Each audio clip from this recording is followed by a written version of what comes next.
Lawrence and co-host Earl Winston, brought to you by the English Group of Companies, Colonial Group International, Global Atlantic Financial Group, Game Time, and Fit for Life with Dave Wolf. Now let's go live with Ian Mullins and Earl Winston. And good afternoon and welcome to another edition of Inside Sports Talk Radio on this lovely Monday. It is April 9th, 2018. I'm Ian Mullins with the co-host Earl Baston and Don Bassett at Controls and the young lady Patrice Ray on Instagram. Yeah, all happening here, Power 95. Good afternoon, one and all. Good afternoon. Good day to you, sir. All is well? All is well. All is good. Good. Last time I knew Don Bassett, my name was Ian Rollins, not sir. Oh, well, you downgraded, huh? No, I never upgraded. It's just Ian. All right. That's a good one. It's just been Ian. It's just been Ian for life, you know? Okay, all right. Cool. Oh, you guys had a good 48 hours? Yeah. Restful and in between. Peaceful? Yeah, peaceful. How about you, Mr. I rather Baston? say peaceful, yeah. Peaceful, okay. It's always good. Yeah? It's always When good. you're busy. Yeah. That's a good Busy is thing. good. That's a good thing. Yeah. Good. Just want to let our guests know that, our audience know that, well, listeners know that today we featuring Mr. Mark Simons, the president of Bermuda Bodybuilding Federation. Mr. Ben Smith will join us in the studio. He's the national head coach of the Bermuda Swimming Association, obviously reflecting on the success they had in swimming last week in the 50 Games. In addition to that, Kenny Thompson will be back. He'll be talking about KTAC, and obviously the football program that he has will be resuming again this evening at the National Sports Center. And Joe Duffy, the brother of Flora Duffy, will be joining us in the studio with Vicky Abraham as the countdown to the ITU gets underway, of course, on the 28th of April. That's Saturday in Bermuda. And so that's hopefully the weather's good and we have a great day of spectators and see the top athletes compete from around the world in Bermuda in the sporting field. So that's going to be our lineup today. Of course, we will give you the trivia question again, the one that no one got last week. Gotta get it early. Gotta get it early? Okay, why don't we just put it out there right Yeah, now? put it out there. Yeah. Lawn tennis was essentially a social sport when it was first introduced to Bermuda. In what year? That's simple. And it's a prize. You can give us a call at 292-9595. Again, the question is, lawn tennis was essentially a social sport when it first was introduced to Bermuda. In what year? Give us a call at 292-9595. I think we may have that question on our Instagram. I'm not too sure. We do have it. It's on Instagram. So if you know, you can reply by Instagram as well. And if you got the correct answer, we can salute you and give you $25 gift certificate on behalf of 4-Star Pizza. That was it for last week and be again for this week. Give us a call or go to Instagram. So, Basin, how you doing? I'm good, man. Yeah? Good. I see Man United came from behind. Some good football on Saturday as they came from behind to beat Man City 3-2. Man City, if they had won, they would have won the league title. But now that puts a little damper into them. They've lost 2 games in a row, basically conceded 6 goals. First time in Pep Guardiola's professional career as a head coach that his team has conceded 6 goals back to back. And of course, they played 6 goals in 2 games. 2 games, back to back, Right. They will play Liverpool on tomorrow in the second leg of the Champions League, and so that's going to be at the Etihad. So mentally and psychologically, it may play a difference come tomorrow. Yeah. Well, they have a lot to prove, Mm-hmm. not only to themselves, but to their spectators. True. So, That's true. yeah. That's true. But let's just say hypothetically they lose tomorrow, then they play Tottenham on Saturday. That's not easy, yeah. No. Well, to be honest, in the Premiership, there's no game real easy. I mean, Well, yeah, you're right about that. so, You're right. If they win on Saturday, do they win the league? No, because if I'm correct, if Man United wins, then no, they don't win the league. Oh, okay. If I'm correct. Okay. But if Man United loses, then they win the league. Oh, okay. Because they're 12 points ahead. I think it's 6 games remaining. So that's how it goes. Oh, okay. Yeah. So I know our friend Clyde Best is breathing a sigh of relief as West Ham has turned their season around, turned their fortune around, and it looks like they're going to survive in the Premier League. It didn't look too good in the first half of the season, but the second half they turned it around. So kudos to West Ham, and hopefully they can go forward from there and be on top. So that's the things that's happening there.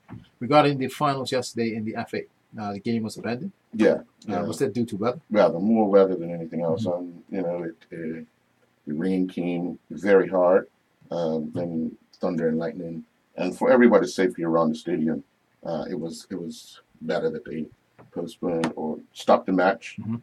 and they will replay it tomorrow night at 7 p.m. So um, fun will take place at the stadium tomorrow at 7. At 7, and so hopefully the crowd that was there on Sunday. I'm pretty sure the people that were there yesterday will show up on Tuesday, only because that's their teams. Right, that's the team. Yeah. Some people come faces painted. Mm. I was told one gentleman may keep his face painted on for the 48 hours so he can come prepared for Tuesday at 7. Because we don't break out in a rash. Well, that's a good point. Mm-hmm. That's a good point. Well, maybe he may wash it off and just put on a new layer. Yeah. So, what was the turnout like at the stadium on Saturday? As predicted, Sunday? I mean, it was okay, I guess, for the two teams, because again, people look at the weather, people look at who's playing, and you go out to be entertained. In the expansion league first match, which was Cougars in Somerset, not a big crowd on hand, but the crowd grew when the FA Cup final was about to take place, and then 17 minutes into that, and the heavens opened. It had started raining before that, but it really got bad for a period of time. Mm-hmm. It just became too dangerous to play. Yeah. And too dangerous for the people in the stands, because no matter where you sat, you was getting wet, covered or uncovered. Really? You was getting wet. So, Wow. Yeah. So it's a good thing that they did abandon the game and start from scratch. For 7. Well, I don't know if they're starting from scratch, but that has to be determined, and that will be done by the competition committee. Mm. Yeah. So you're telling me they can start the game 17 minutes into it, or start from scratch? It all depends. Wow. I don't make those decisions. No. I get that. Yeah. I get that. I'm just saying it can go either way. Yeah, it can. I would like to think that they will start all over, but they make the rules, and everybody else has to abide by them. So that's true. Yeah, that's true. Well, we're going to take our first commercial break, and again, our guests will be joining us in studio. We take a break and we come back after this. Transport Talk Radio has been presented to you by Windows Group of Companies, Colonial Group International, Global Atlantic Financial Group. I told Mark at 12:40, but I'm going to tell him to move it up. Because everybody's coming in one. Oh, Calvin Blake in the stream. What time are you guys coming? Between 1 and 2 o'clock. That's the best answer I can give you on that. Okay. 1:30. I told Calvin Blake now 1:30. Let me. What time do you think what's his name's coming, Joe? For 1:45. You'll be at 1:45. I'm gonna be in the middle of a break now. That's fine. I know. So I'm gonna miss it. That's good. That's fine. Maybe Dawn can do it. Can you Instagram Live Joe? Instagram Live Joe? You have access to the account, right? Yeah, but I don't. No, that's fine. That's fine. We just said that. This is fine. That's fine. That's fine. It's all good. All right, Dan. Well, it's up there, the trivia question. Yeah, okay. If anyone answers, I'll text you. Okay. Thanks. Thank you. Mark said I can call him now. So, cool. Call him. Hold up. Yeah. Located next to Waffles in St. George's and Main Road, Somerset by Somerset Cricket Club. All game time outlets open Monday to Friday, 12 to 6, Saturdays 8:30 till 5, and Sundays 10 till 5. For more details, visit gametime.pm or call 298. All right, Mark, my Inside one? Sports, going to put you on hold. It was good. Like last week, I struggled. Yeah, host. Like my shoes, I got some new shoes for it, but I struggled last week. Going into like Good Friday, it was fine. I had changed my shoes. I'm like, yeah, these shoes are feet. I went back to my old ones, felt better. But I wasn't stretching after my workouts, so my legs felt stiff. So I started stretching Friday going and Saturday. Fucking mom was nice this morning. And I wasn't even getting fast. I was like, this is alright. Yeah, man, I did the time. I was thinking it was like to be 2 minutes slower. But it wasn't. It wasn't. It's got Mark on the line. Okay. Yeah.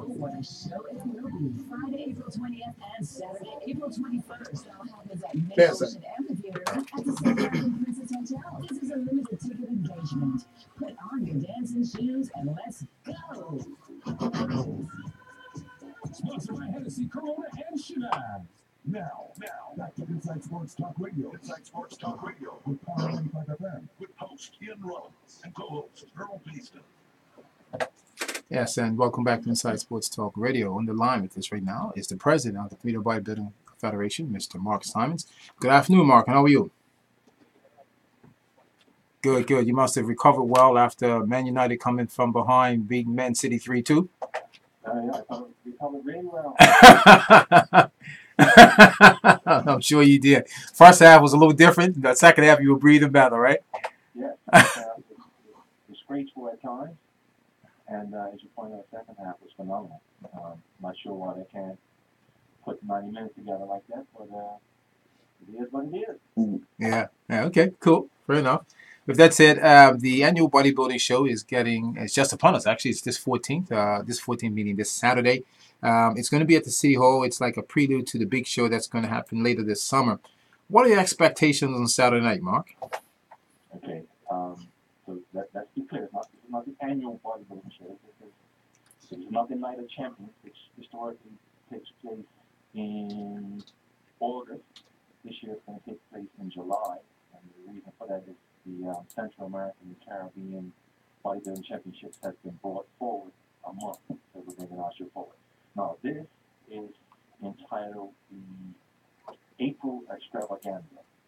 So the previous executives of the Federation started this in either 2014 or 2015. It's an entry-level show for novice competitors, I guess you could say, who are relatively new to the sport and want to get some exposure to the sport.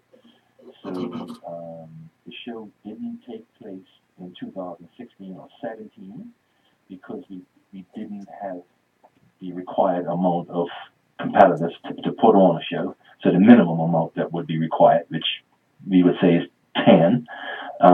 This year we actually have 13 or 14 people who have submitted entry forms. That's good then. So for this show to be happening on this Saturday is usually for new people that want to come out and get the exposure, like you say, and get the experience as they prepare for the event in July. Has this been an added value going forward for your committee, for the organization?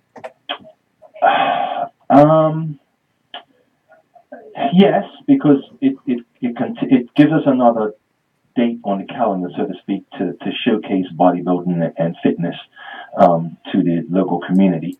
The quality of the show, candidly, and being frank and honest, obviously won't be the same as the Night of Champions because the competitors are all sort of new to the sport. There are 3, if not 4 people that competed in the 2017 Night of Champions that are going in this show, but they were all new to the Night of Champions, so they're still relatively new to the sport.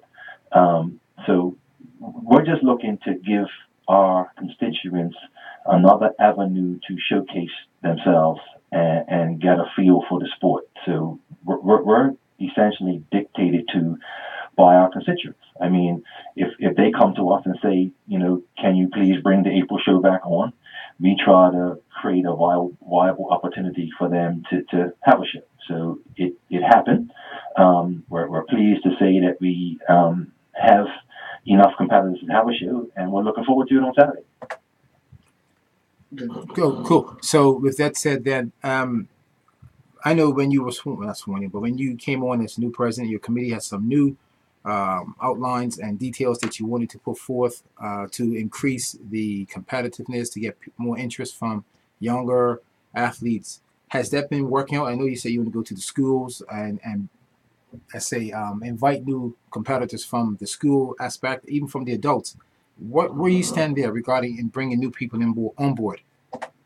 Well, so definitely doing great in getting new people to embrace the sport and actually put themselves forward to compete. When it comes to the school aspect, frankly, we haven't sort of met our goals in that regard. We do have one young guy that will be competing on Saturday, but he's not in high school. He's just slightly past that age. So that is still a work in progress. On the gyms, how have they responded to this particular one, and looking forward to the July. Well, our sort of staple gyms, if you will, are all there and always going to be there. They're always going to have people and multiple people. There are some new gyms that have come to us, and they're looking forward to having people compete in July. Off the top of my head, and don't hold me to this, I don't think there are any competitors coming from any of the newer gyms in this particular show, but I expect to see them in July. And for the new gyms that are, because we see quite a few opening, how much interest are they showing to be involved in the organization? Well, some of these gyms are not, and I'm just being frank and honest, some of these gyms are not bodybuilding gyms. So some of them haven't contacted us at all. The ones that are and have the equipment and the people that are interested in the sport, they're there. They've let us know they have people who are interested, and we will try to embrace them and get them ready for July. And the chances of someone who will compete on Saturday night going into the July to try and qualify for Bermuda, do you think it's a little far-fetched at this time? No, not at all. No, I fully expect the ones who are doing this now to be there in July. I'd be surprised if all of them are not. I mean, we have people show up to the meet on Saturday that just want to be a part of the whole experience and see what the federation is all about and find out how we do things. So the interest level from our constituents is very high, and we're pleased about that. Given the night, usually the Night of Champions is a big thing. Are you using it as the same platform? Because usually the night of that Night of Champions, you have a show in the morning and then in the evening. Is this a little different this time around? Good question. So there will be no prejudging, and the show will be a lot quicker. So we don't anticipate this show will take much more than 2 hours at the very most. One, because it's less competitors, and two, because there's no prejudging in the morning. So it's just a show at night. Starts at 7, doors open at 6. And what we'll do is we'll have the categories come out. They'll present themselves. There are a couple of categories that only have one competitor, so that will be very quick. The most popular competitive categories are bikini, women's bikini, and men's physique. So they will go out and do their regular quarter turns and present themselves to the judges. And then we'll go through the 5 categories that we have. So that's bikini, men's physique, women's figure, bikini wellness, which is a relatively new category, and classic physique, which is also a new category. So we'll go through the 5, and then we'll have a couple. So at the beginning of the show, as usual, there'll be like a little performance by a group, geisha, and while the judges are tallying up their scorecards, we'll have an exhibition by some more seasoned of our competitors, and then there will be the prize presentation, and the show will be over. Mark, where do you see your sport growing within the next 2 to 3 years? Well, the most popular categories are women's bikini and men's physique. So we expect to see a lot of growth in those categories, and also the newer category, classic physique, which is they brought out a category that was just under bodybuilding. So you still do a routine and you do the classic bodybuilding poses, but the size is not as great as bodybuilding. So I expect that to grow a lot too. The more appealing, parts of the sport are going to start coming to the fore, and I think some of the other categories will have less people and fall by the wayside. as you know, women's bodybuilding is already gone. And on the amateur level, the quality that you see in men's bodybuilding is, frankly, declining a little bit. And particularly here in Bermuda, the last 3 or 4 shows we've had, we haven't seen the amount of men's bodybuilders that we used to see in the past. So I expect that will continue. Okay, cool. Is there anything you'd like to add that we did not ask, sir, before we wrap up? Not really. Sandra Simons, the vice president, who's been instrumental in bringing the show together, along with all the members of the committee who are fully engaged and are doing a phenomenal job. She has some great ideas for this show in the future, and we will be letting people know via our Facebook page and our soon-to-be launched website, which is in the final stages of development. I actually got to go and check it out last week. Needs a few fine-tuning items, and then we will have that for people to keep in contact with us and find out what's going on. Again, we're very transparent, and we welcome input from everybody. So, like I told the athletes on Saturday when we met, if they see anything that they didn't like, or they think of something that they might want to see, or anything that's going to help us, allow them to be better and perform better, then we want to know about it so we can implement it and just, create a great show and in the future bring more people to the show and get more people to compete in it. I'll leave you at that. Okay, I appreciate that, Mr. Simons, and kudos to you and your committee, and best of luck going forward for Saturday night, and to the new competitors, best of luck to them, and we see the sport growing in leaps and bounds, and it's all for Bermuda, and it's all in good health, as we say. There you go. Yeah. So again, doors open at 6. Show starts at 7. Tickets are $25 in advance, and they're available from most of the gyms, and $35 at the door. Okay. Thank you very much. No, not at all. Thank you very much, sir. All right. Take care. You too. All right. We're going to take a commercial break. We forgot to let our listeners know that we will have Craig Tyrrell, who will be discussing about the Sports Expo this coming Sunday at the National Sports Center. And we also be having Calvin Blankendale will be joining us in the studio as well. But Craig Tyrrell will be joining us. We'll take a commercial break and be back after this.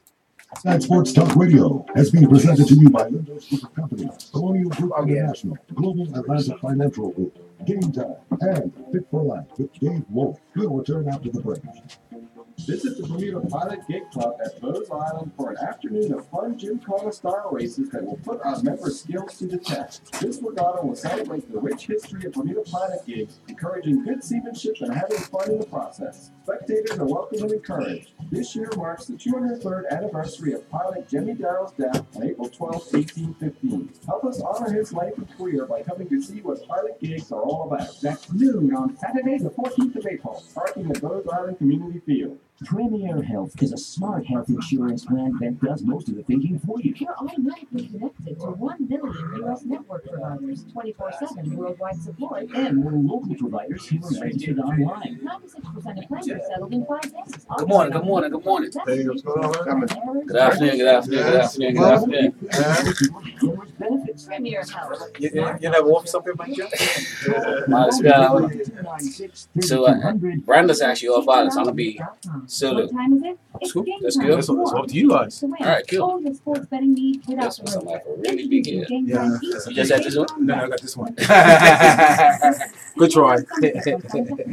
All game time outlets open Monday See to you Friday, guys. 12 to 6, Saturdays 8:30 See you till in all 5, that and deal. Sundays 10 till 5. For more details, visit gametime.bn or call 296-3222. Game Time. We play, we pay. Game Time is a socially responsible gaming establishment.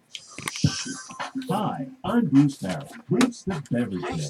Be sure to tune in at 8:20 every Wednesday morning right here on Power 95 for Welch's Wednesday. I'll let you know where I am so that you can stop by and get a free Welch's juice and the Wednesday edition of the Royal Gazette.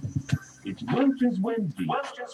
Every Wednesday right here on Power 95. 95. Now, back to Inside Sports Talk Radio. Inside Sports Talk Radio on Power 95 FM with host Ian Rollins and co-host Earl Baston.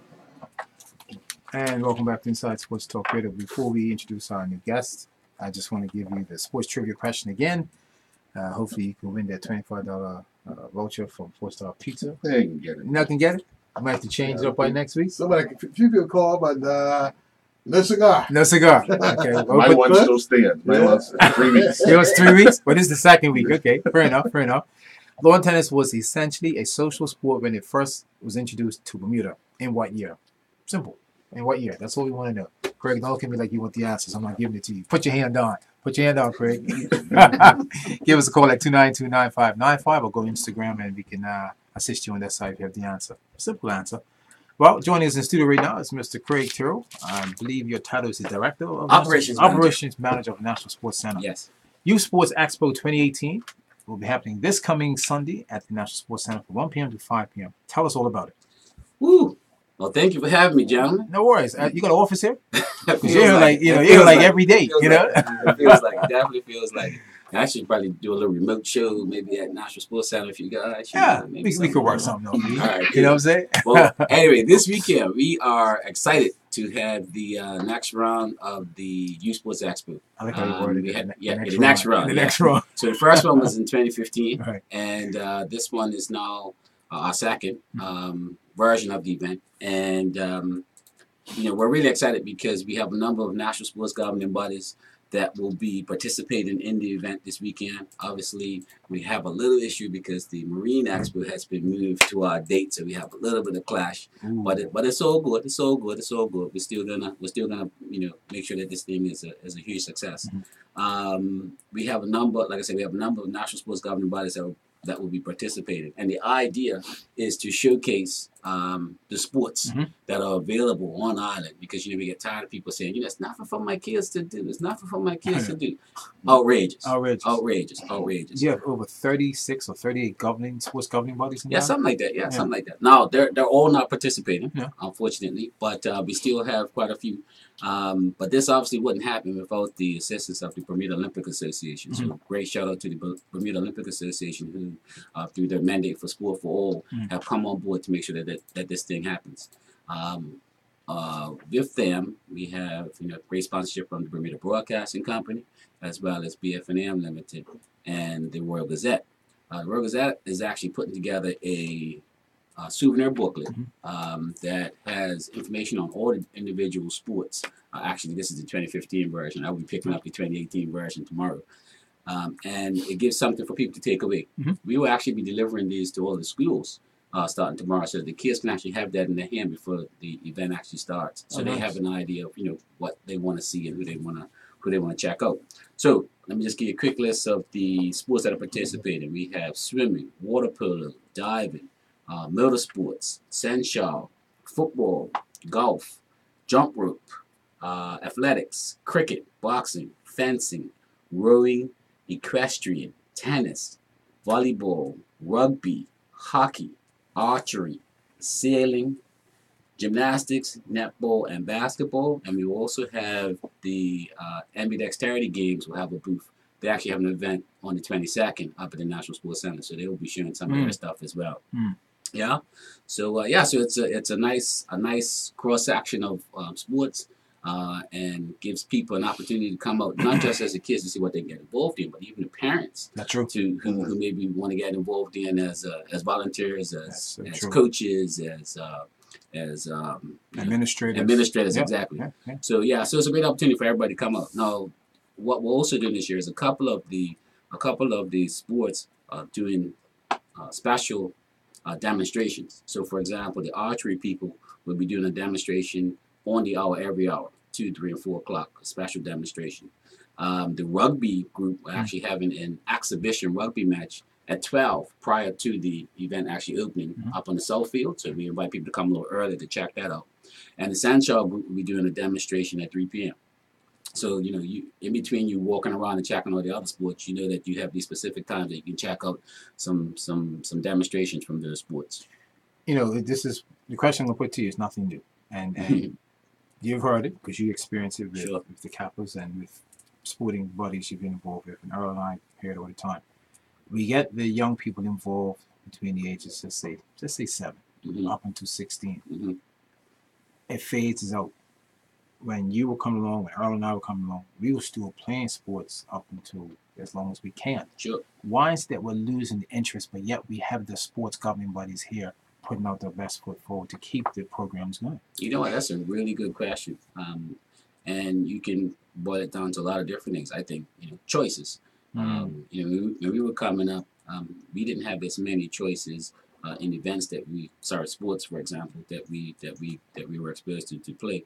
And so, we were very much involved, not just from a community level, but even from a school level, for the participation, for the camaraderie. And I just don't think that it's still the same. When we had, the multiple high schools, you traveled around the island to play against your friends from the east, the west, and central. It was really about bragging rights. Right. And so, I think that was lost a bit, with the move to, the two super high schools or what. That's true. You want to call them. Yeah. But then, for us as well, as we went to college and that sort of stuff, we came back, we wanted to get back into the sport. Yeah. I don't know why that's phasing out. Right. Because, if you listen to what he read out there, a number of sports, like water polo. Sure. That's a great sport. Sure. And you're talking about staying in shape. and I'm talking about staying in shape. Yeah. That's a good sport. So there are things that are there that for not just even young people, but adults can participate in. Yeah. And it's here. Yeah. And people don't take advantage of it. They just don't. They're saying, like you said, there's nothing to do but create world off like 10 events. Sure. It's weird. So it comes back to personal motivation as well. Right. You have to motivate yourself to get it. Yeah. Right. And so at the end of the day, what is it that, or why is it that people get involved in sports? Is it just the fact that they want to participate and compete? Is it the fact that they want to be lifelong, healthy individuals? You know what I mean? So at the end of the day, we at the National Sports Center have 4 tenets, and it's move, develop, train, and achieve. And so basically anything that affects those 4 tenets is something that we want to promote. And we're trying to get people to understand just what you said, that it's not just about being involved in a sport as a young person, but stuff that you take on for the rest of your life. You're still in the gym, still looking pretty sharp there, my boy. Trying to be as good as you. But it's because you made that choice. Yeah, you made that choice to get involved and stay involved. Right. And so, how do we keep people in that area? Right. When we look at it as adults, maybe it is, how do we get involved more on the administration side, on the coaching side, on the volunteering side for officiating and that sort of stuff, because it keeps your interest. And then, of course, you then participate a little more. I mean, like the Masters leagues in the football, you see, guys our age still out there playing and older because of the enjoyment that you had coming up. I don't necessarily see those leagues in a lot of other sports, but there is still opportunity for you to participate and play. That's true. Any thought of having not just a youth sports expo, but more concentrated on family? Because there are no sport right now allows, other than, it's a handful that allow adults to compete with children or play with youngsters. And sometimes a mother and a son or a father and a son will want to jump in the pool together, might want to play tennis together, might want to do that type of stuff. Any thought of that? Before you answer that question, I think we got a caller on the line that has the answer to our Inside Sports trivia question. I just want to put that question out there real quick. Again, the question was, lawn tennis was essentially a social sport when it first introduced to Bermuda. In what year? Google me.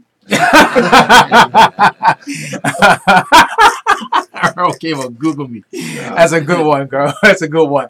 Well, good afternoon, caller. Welcome to Inside Sports Talk Radio. Yes, you're correct. 1871. Google me. Yeah, you Googled me. Yeah, they're honest. They said Google me. Well, congratulations, and of course, the voice sounds familiar. Are you a regular caller? Very frequent. Well, so then 4-Star Pizza and everybody else knows you there.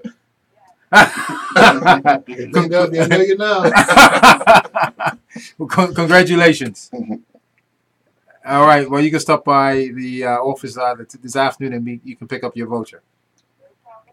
All right. Take care. You too. See, I knew the answer, but you wouldn't let me answer. No, you couldn't. You're looking over the shoulder. That's right, looking at the answer, right?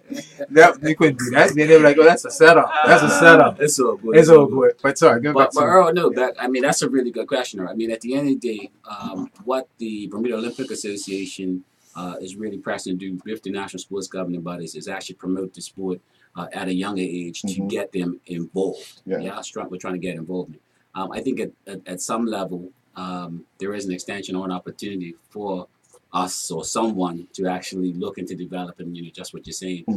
I mean, this event is actually for families. Now, families can get involved on many levels. They may not necessarily be able to compete against each other. Right. But, a father could be a coach. He could be an administrator. He could be a referee while his kids are playing, or mother, daughter, vice versa.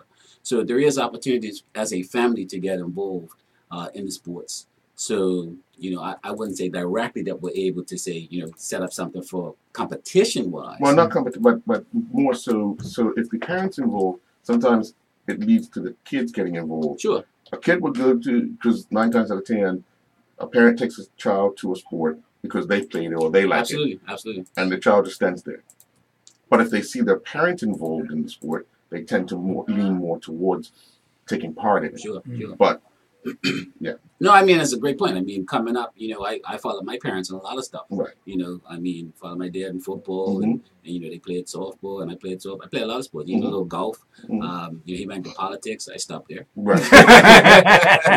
but you're more than welcome. The door's open. That chapter's not over yet. That chapter. No, that is not on. But anyway, at the end of your point is definitely valid. I mean, it's about showing. It's about showing, participating, and then also exhibiting the positive behaviors. That you also need to have, because my parents had me sit on the side, because I was acting up and I played cricket, right? And that was the worst thing ever.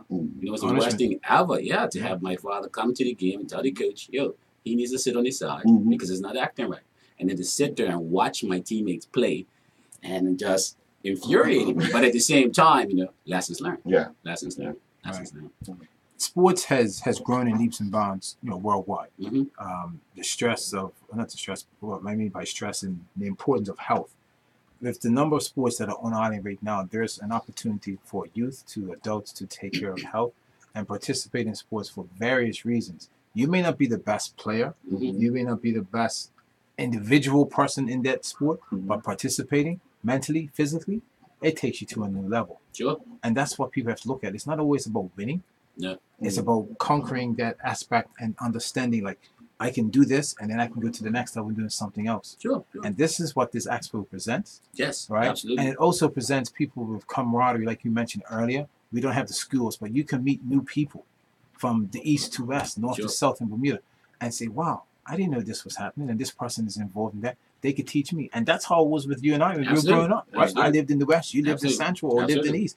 Or lived in the east, I lived west. But we went Whitney together. Sure. So that expo here that you're putting on this Sunday brings that. Yes. And so kudos to you guys. Yeah, we're really excited. But I mean, where else are you gonna go that you're gonna get equestrians, people riding horse? Well, first of all, horses at the National Sports Center is, on the hallowed grounds is crazy. But at the end of the day, you can ride a horse. You can go to the other side and you can ride a motorcycle. Wow. You can go and learn how to play golf. You can pick up a bow and arrow and do some archery, throw some basketball. Yeah, I mean, there are so many different things that you can do on this particular day, and we're just excited about having families come out to this free event. It's free. Yes, it's free. And you can get as much information as you possibly can about the different sports. Who's responsible for the sports. Learn information about different teams. You might even be able to sign up for activities later in the year. And then again, just getting the information. We also have Basada that's going to be on site, talking about the whole sports and antidote and that sort of stuff. Scars will be there. Talking very seriously to parents about the importance of making sure that their people are SCARS trained. That's true. We will also have the Premier's Youth Fitness Council will be on site, as well as for the Bermuda Physically Challenged Association will be there, sharing their stuff as well. So I think we have a very wide range of things going on. When you come up, you will be exposed to a lot of stuff that you may have never been exposed to. and hopefully, you are brave enough to attempt these things when you come to see, what might fit, You know what I mean? Yeah. At the last one that we had, the archery guys said that they had about 200 to 300 people,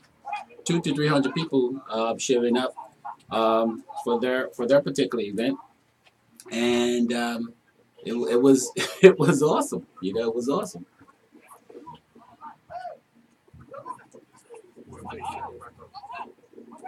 You want to take a commercial break? If you can. Let's see what happens. Let's take a commercial break. I never heard that before. Sorry about that, Corey. No problem.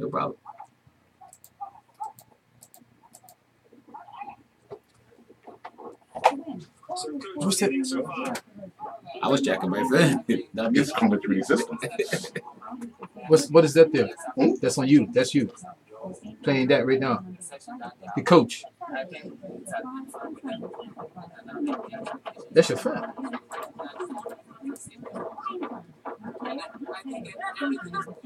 That was coming through the system.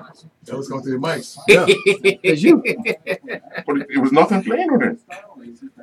What you played? It's going up. That was you. I kept looking and saying, I took my headphones off. I took my headphones off. Yeah, that's right.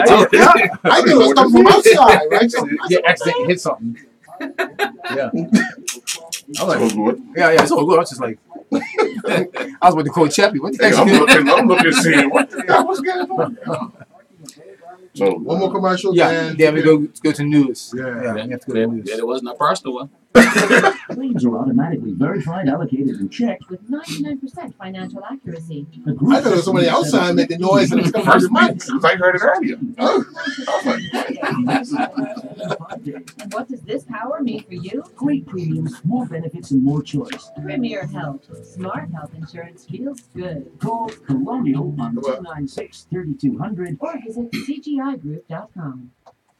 Yes, and welcome back. Before we wrap up, any final thoughts regarding or information you want to pass to us regarding Youth Sports Expo 2018? Well, I think it's important that people just realize that it's happening and where they come. We're going to be at the National Sports Center, Northfields and Aquatic Center, and also under the event tent. Parking is in the main parking lot on Frog Lane entrance. 1 p.m. is the start of the actual expo, but at 12 we will have an exhibition rugby match up on the South Field. All are welcome to come. There will be some food and beverage on sale at the event, and so bring your families for some fun and some fellowship. So that's pretty much it. But I do want to give a shout out to Brenda Dale, who's the vice president of the Bermuda Olympic Association, who has really helped to push this and make it come to fruition. It's been kind of dormant for too long. I think it's something that needs to happen annually. And so the Bermuda Olympic Association understands that the national sports governing bodies are basically their clients, their customers, or whatnot. And so, they need to make sure that they wanted to make sure that this happens, to make sure that their representatives get the support that they need to promote their sports. Sure. Okay. Well, best of luck going forward. I was just looking at the weather forecast for Sunday. Looks very, very promising. Yeah, man, that's National Sports Center. It doesn't rain at the National Sports Center. What happened yesterday? It wasn't raining. That wasn't raining. That wasn't rain. What was it? That was not rain. Hey, if you don't mind it, it's my daughter's birthday. I like to just give a shout out to Cameron Tyrrell, who's celebrating her 13th birthday today. Well done. Yeah, just hitting teens. My youngest just hitting teenagehood, so just want to give a shout out to her. Well done. Congratulations there. Thank you. Done a good job. Appreciate that. It's just starting, though. Yeah, it's just started. Just started. Now again, apologize. Well, we're going to take a break right now. The news is coming on top of the hour, so we'll be back right after the news. You're up to Power 95 Bermuda. So, Bermuda Broadcasting Company station. 2.5, sure. 1:30. You guys are doing today. You guys are doing some. Is Cal coming up? Right now? Yeah. Okay. It's unveiling the team that's going to be playing on. Okay. Oh, yeah. 2.5 minutes. Yeah, sure. I do this one. All right, cousin. Was a pleasure. Earl. Cool. Was a pleasure. Have like Don. Yes, my Nice to brother. see you, man. Yes, all right. Kenny's 115. Kenny Thompson. Okay. So what time is Ben? This one.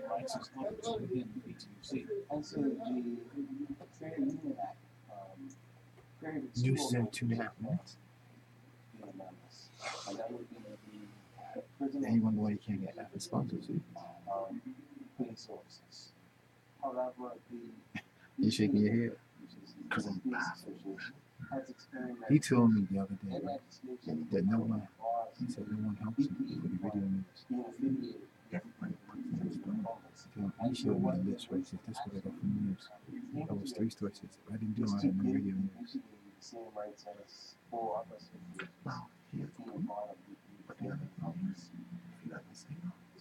You're not getting it. No. When you go to the show, until the afternoon, they just say, people just get to the show. That's true. You know, things 4 o'clock in the afternoon, everybody wakes up. We do that all the time. Another issue that concerns BTUC is the rate of employment among the island's youth, something the organization calls abundant. Youth unemployment is defined to be alarmingly high. Right now, youth unemployment is at approximately 10%. So you have a live guest coming in? Yeah, it's supposed to be Ken Thompson on 15. Rate of unemployment, I think that needs to be addressed also. But that featured heavily in our convention because if we are not providing our young people with the necessary opportunities they need to live dignified lives in this community, I do believe that it results in them fleeing the island and going away to look for other opportunities or engaging in anti-social behavior. BTUC President Jason Hayward. I'm Tarai Trott with Bermuda Broadcasting News. You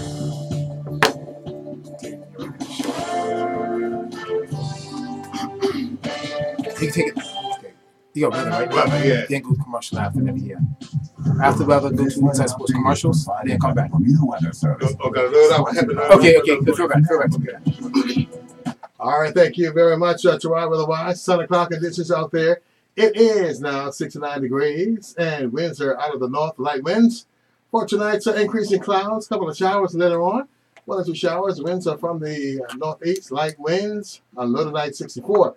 Tuesday, mostly cloudy skies, rain or showers. A chance of early morning thunder for Tuesday, so that's guaranteed rain. High 72 degrees, low 66. Wednesday, hump day, sunny breaks, couple of showers, thunder as well. Expected high for Wednesday, 73, low 63. Thursday, sunny breaks, more shower activity. Toward dawn as well. Winds are from the north, moderate winds, not too bad. High 68 degrees to low 62. And for Friday, cloudy, a chance of some shower activity for Friday again. High 69 degrees to low 64 for Friday. This weather update was provided by the Bermuda Weather Service, sponsored by BF&M. And I want to say thank you to the folks at BF&M and the Bermuda Weather Service. And we'll be right back with more Inside Sports right after this. Pilot Gay Club at I was thinking, and I put it at the same time, right? Cool. Celebrate the rich history. So yeah, I do a break now. I do a full break. Seamanship and having fun in the process. Spectators are welcome and encouraged. This year marks the 203rd anniversary of pilot Jimmy Darrell's death on April 12, 1815. Help us honor his life and career by coming to see what pilot gigs are all about. That's noon on Saturday, the 14th of April. Parking at Rose Island Community Field. Premier Health is a smart health insurance plan that does most of the thinking for you. What's your girl name that won Connected to the 1 billion prize? U.S. network providers, 24/7 worldwide support, And more local providers What you who are guys call it? registered online. 96% of claims are settled in 5 days, often without paperwork. Less paperwork cuts errors, delays, and costs. So more of your premium goes towards generous benefits. Premier Health. Smart health insurance feels good. Call Colonial on 296-3200 Or visit CGIGroup.com. What time is it? It's game time. When he comes in, I'll have his intro ready. Sports betting needs without the road trip. Introducing Game Time East and Game Time West. Located next to Wahoo's in St. George's and Main Road, Somerset by Somerset Cricket Club. All Game Time outlets open Monday to Friday 12 to 6, Saturdays 8:30 till 5, and Sundays 10 till 5. For more details, visit gametime.bm or call 296-3222. Game Time. You play, we pay. Game Time is a socially responsible gaming establishment. Now, back to Inside Sports Talk Radio. Inside Sports Talk Radio on Power 95 FM with host Ian Rollins and co-host Earl Baston. And welcome back. Congratulations to Wild Child as she won the sports trivia question that was running for its second week. And the answer was 1871. The question was, lawn tennis was essentially a social sport, and it was first introduced to Bermuda in what year? And the answer was 1871. Wild Child. Should we call her Wild Google Child? Hey, everybody else gets a chance to Google too. That's true. That is true. That exactly true. It's free, right? Yeah. And she takes advantage of it. So well done to her. We will have a trivia question next week, and that will be sponsored by A.S. Cooper and Son Limited, and we will have it out there for you. A lot of sports is going to be happening this weekend with the Expo, and I hope the people that want to understand more about the governing sports in Bermuda take this opportunity and attend the event from 1 to 5 at the National Sports Center. What I was intrigued was about the water polo. That's pretty interesting. I mean, that's a sport where it takes the pressure off ponding the pavement and things like that sort. Right. But obviously, treading the water is going to be the challenge. Yeah. I mean, it's a art form to it and a physical form to it as well. So those that want to try it, they've got to be prepared for a good workout. Have you ever played water polo? Yeah, we play it. Remember, we used to play it. Mr. Roach had us playing it down at the police beach. I had left that by the time you guys were playing. I had left overseas. I tried it once or twice. Yeah? Yeah. It's pretty intense. Oh, is it ever? But we used to cheat because we used to stand. Oh, in the sand? Yeah. That's when you get the elevation and all that. Right. Yeah. That's a sport that's like, whoa. It's fitness because you use your arms, your legs, your core, your back. You're just using everything. And then, you're treading the water. So imagine doing it for like 20 minutes. Yeah.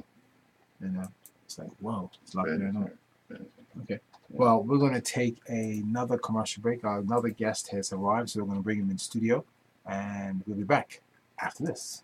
Inside Sports Talk Radio has been presented to you by Numbers Group of Companies, Colonial Group International, Global Atlantic Financial Group, Game Time, and Fit for Life with Dave Wolf. We'll return after the break. Visit the Bermuda Pilot Gig Club at Bose Island for an afternoon of fun gymkhana-style races that will put our members' skills to the test. This regatta will celebrate the rich history of Bermuda pilot gigs, encouraging good seamanship and having fun in the process. Spectators are welcome and encouraged. This year marks the 203rd anniversary of pilot Jimmy Darrow's death on April 12, 1815. Help us honor his life and career by coming to see what pilot gigs are all about. That's noon on Saturday, the 14th of April, parking at Bose Island Community Field. Premier Health is a smart health insurance plan that does most of the thinking for you. And local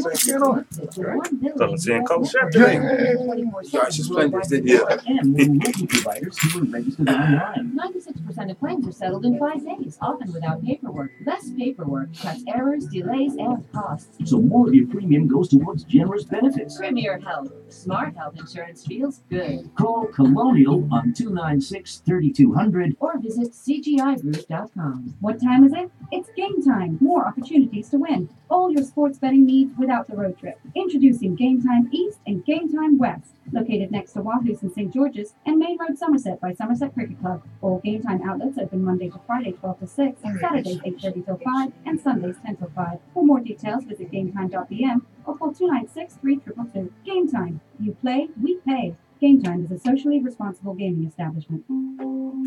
Hi, this is Pat Trott. We invite you to join me Tuesday mornings on Power 95 at 8:15 for the Travel Edge Weekly Profit Promotion. The same experienced team of travel professionals, safe phone number, and location at 35 Church Street, Hamilton. We look forward to being of service to you as you live your travel dreams. Now, back to Inside Sports Talk Radio. Inside Sports Talk Radio on Power 95 FM with host Ian Rollins and co-host Earl Baston.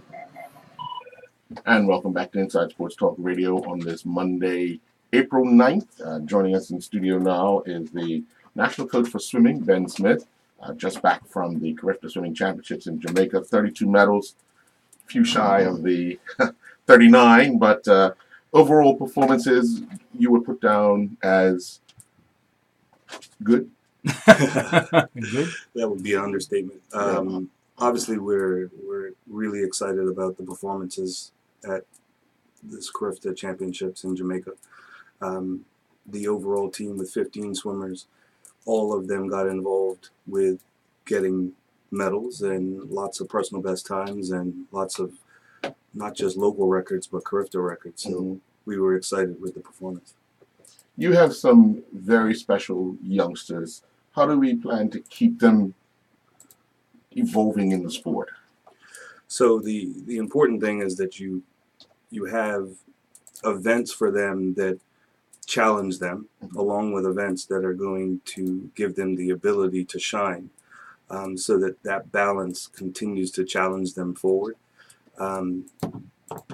It's always something that I try to remind them. There's a lot of times that you'll see people that hit records and fast swims in the younger age groups, but you might not see them later on. Swimming is a really long journey, so you have to spend, that hard work that you're doing, getting up early and putting in that time when you're an 11 and 12-year-old, you potentially are going to have to be doing that for 20 years. So it's that long haul. It's the ability to keep at the grind and keep putting that work in that gets you to the level of a Roy Allen Birch as opposed to just an age group swimmer. We got 2 years before the Olympics. Can we potentially see anybody? Is anybody in that bracket to possibly qualify? Looking at the standards that were set for the 2016 games by FINA, and considering that they're going to look at top 16 for the A cut and a standard probably a little harder than the B cut from last Olympics, we have a few athletes that are kind of close to that time already. Jesse Washington obviously is somebody who's been putting in really fast times and getting performances for us for a long time, and right now he's preparing for CAC games, and he'll be looking to get close to those times, along with Maddie Moore. We also have 2 others that are kind of creeping up into that area, with Kai Legband putting in some performances at Carifta that showed he's in that realm, and obviously the youngster Alon Daly has shown that, even though she's 13 years old, she's able to put in some senior times. Now, we see, obviously, news that Jesse will be going to college in September. Different competition, but would allow him to compete not just against the clock now, but more so against heavier competition on a regular basis. What do you think his future is? Well, actually, both Maddie and Jesse will be going to Division I schools in September, which is really the hotbed of swimming. That is your goal as you're bringing them through age group competition. You're looking for them to get the opportunity to compete in that particular realm. Most people will tell you that the NCAA Division I championship is the fastest competition in the world. That's a much faster swim meet than normally what you will see even at the Olympics. Obviously, they're swimming in yards, so it creates speed. Some of the times that have happened in this last year were eye-opening. Jesse's been excited at looking at that level of competition and what he potentially can do when he gets there. He's over this past weekend, he was at SMU visiting the university and getting his first taste of what that's going to be like. So I know he'll come back excited and motivated to continue to train towards that September time when he gets to go there. Right. Now, Maddie had been in England for quite some time, competing and training. What have you seen in that short space of time? What have you seen her development grow to? Well, the main thing for Maddie has been building strength. She's looking for power so that she can get more explosion off the blocks. Maddie is a 50 freestyle swimmer that stretches out to the 100 freestyle. It's a much harder event because you're spending a year putting in work to potentially take off hundredths of a second. If you're lucky, you get tenths of a second. Having gone through that experience with Roy, we know that it's a very specific journey that she's going through. She's put that work in over the last couple of years since she's been in England. I think going to the U.S. and having the opportunity to race short course, getting that speed off the blocks and speed through her breakout is going to help her even more. Now, the middle group from the Carifta Swimming Championships, the 13, 14, and let's say 15, 17, have we turned the corner with that age group yet? I actually, just before I got here, I was looking at kind of the results from Carifta and looking towards CCCAN, which is our next big international competition for our age groupers. We're looking to have even bigger team, which is, we're kind of maxed out. We're taking all of our top athletes and we're looking for them to be at the AAA level. Several of them have now reached quad A level, which means they're, top 5% in the U.S. Those swims are telling us that we have pretty good depth going through 13, 14, 15, 17. Right. Obviously, we got some young kids that have come along in the 11 and 12 age group. So all in all, we're pretty happy with where we are. And getting relays really tells us that we're starting to be able to get the depth that we need. And obviously, we have quite a few swimmers that are not on island. When can we get our next taste of them in a local pool? Well, we do have our national championships coming up at the end of May. Our next two major competitions will be our Schroeder's competition, which will be the first weekend in May, and then 2 weeks later we'll be having our national championships. We're hoping to be able to get some of those swimmers back home to compete at nationals, which gives an opportunity for everybody to see them, to get another opportunity for them to kind of work with the rest of the team. We have been lucky to have some swimmers that are training overseas. There's actually another swimmer that you guys still haven't heard of or seen yet. Pulling them out there. His name's Adam Young, and he's actually been training in Scotland. So we're looking forward to adding him to the team come CCCAN. Okay. All right. Ben, the success you've had with this Carifta teams in the past and in the present, what do you attribute the success with? To me, it's just been continuous dedication to the sport, getting the kids to buy into showing up to practice early and putting in the work that it takes. This last year, obviously with the additional program that we added, we were looking to see if we could kind of jumpstart to the next level and build more enthusiasm for the sport. Obviously, with the amount of hard work that you have to do, swimming up and down, watching the black line is not for everybody. We're hoping to attract more kids into the pool because we believe it's a positive program that's obviously getting results, getting these young people an opportunity to travel around the world and get experience and meet different people from different countries. That's really what you want. At the end of the day, if they have a positive experience and they enjoy that experience, when they look back, it's not going to be what you did with the time on the clock. It's really going to be those experiences, who you met, where you got to travel, that is going to be what you're going to remember lifelong. When they see Team Bermuda arrive into Carifta, and you've been dominating this sport for a couple of years now, what's the response been like when you see your competitors saying, "Hey, this is the Bermuda team"? What can we expect this year from them? Well, it's actually been really exciting to see that change. When we first went to Carifta, I want to say it was probably 15 years ago, and Richard took the team to Barbados at the time, and actually it was Curacao the first time. And he came back and he was telling us, wow, this is a completely different level that we hadn't been prepared for. And we changed our season so that we could get on the same schedule as the rest of these kids. And as we've been moving forward and making changes, you've seen our results. Well, now we are actually getting the other countries to pay attention. They're saying, wow, Bermuda's now creeping up the medal table. Bermuda's now giving a run to these much bigger countries, which was always the intention. But, sometimes when you put the hard work in, it doesn't give you that result, but it's gratifying when it does. Okay. Prior to the Carifta Swimming Championships, we saw the site sheets for the heats. Were you nervous because we had quite a few of our swimmers in the mix? Well, it's interesting. So a lot of times I hold back sending out the site sheets. This year I did the opposite. As soon as I received it, I sent it out. I posted it, but I told all of our swimmers to understand that this is just a guide. Right. Many countries are going to show up and they're going to have people that have put in with slow entry times. There's people that have got times that they might not be able to repeat because they did it a year ago.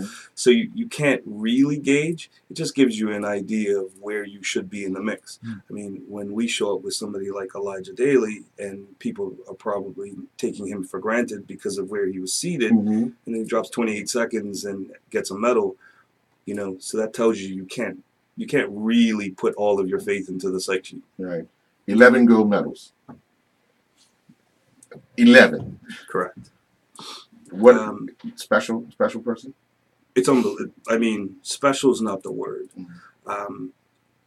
It was an interesting thing to watch as she went about doing this amazing feat, getting 11 gold medals.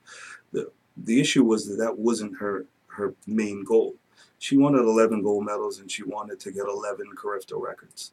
So she set her sights extremely high because that's what she wants to be able to achieve.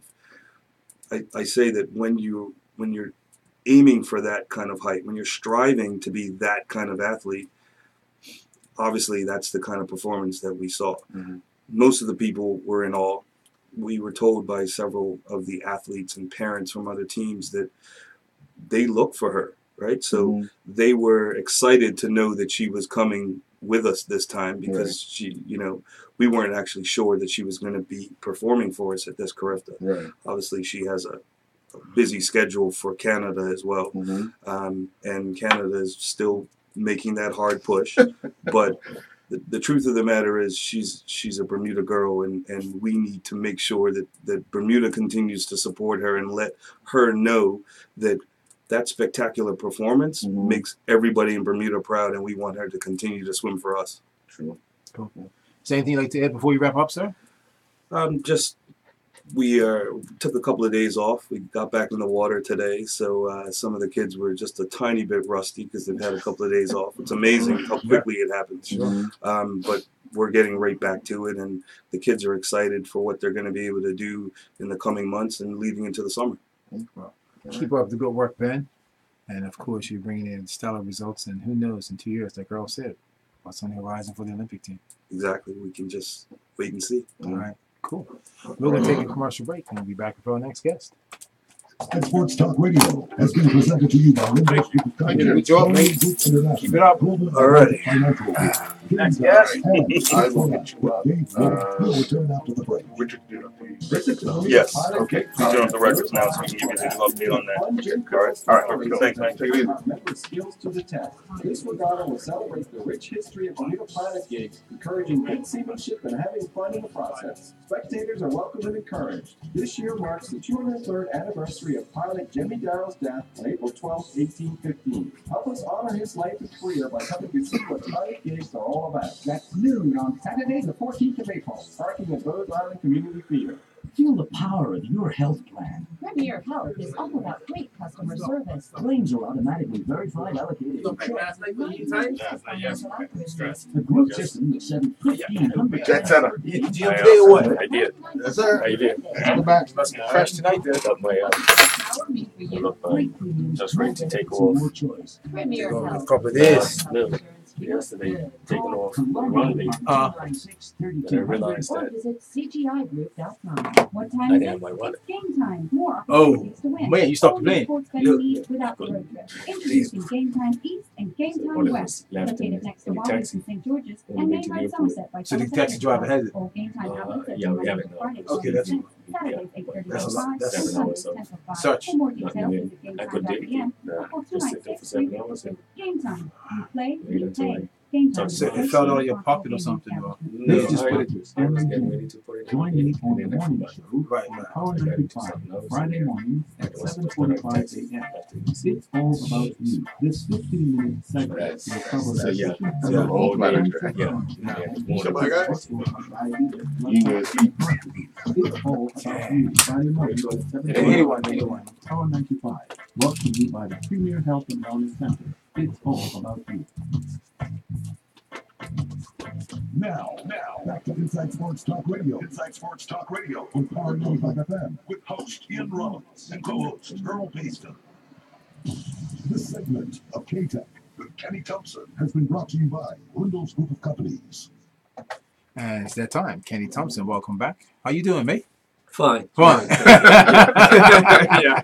Fine. You say fine. I don't know if you guys knew on this side what we discussed. Any if you knew. I don't know how you do it, man. You got a lot of energy, man. How you keep up with this energy? Right. Things have to be done. But it's not like it's not like you've been doing it for like just a year or two. You've been doing this now for, like, my opinion, like 20 years, 20 plus years.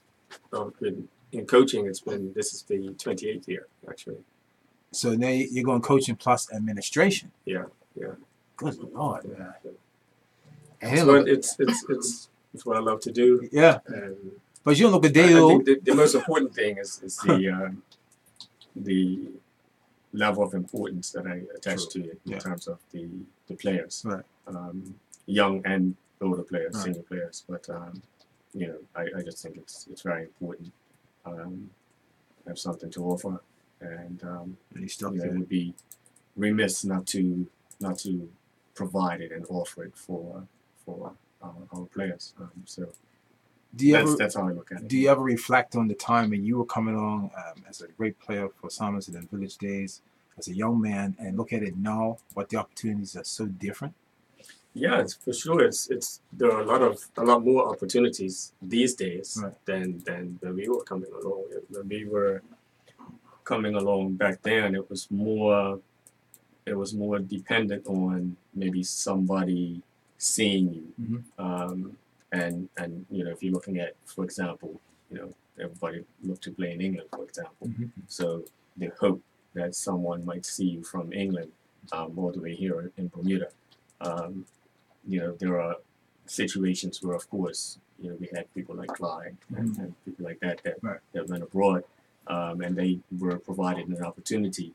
But for the most part, the world was not as open as it is now, right.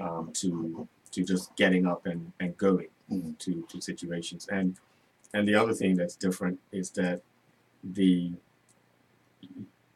feeling was that you had to go to a professional club. So if you left Bermuda, you had to go to a professional club. Right. That's still the aim of a lot of players, but it's not necessarily the only pathway, and sometimes not even the best pathway to go to a professional club. There are professional clubs that work, let's say, worse than some amateur clubs, and some let's say some football academies. So just being a professional club doesn't mean that there's high level of development going on there.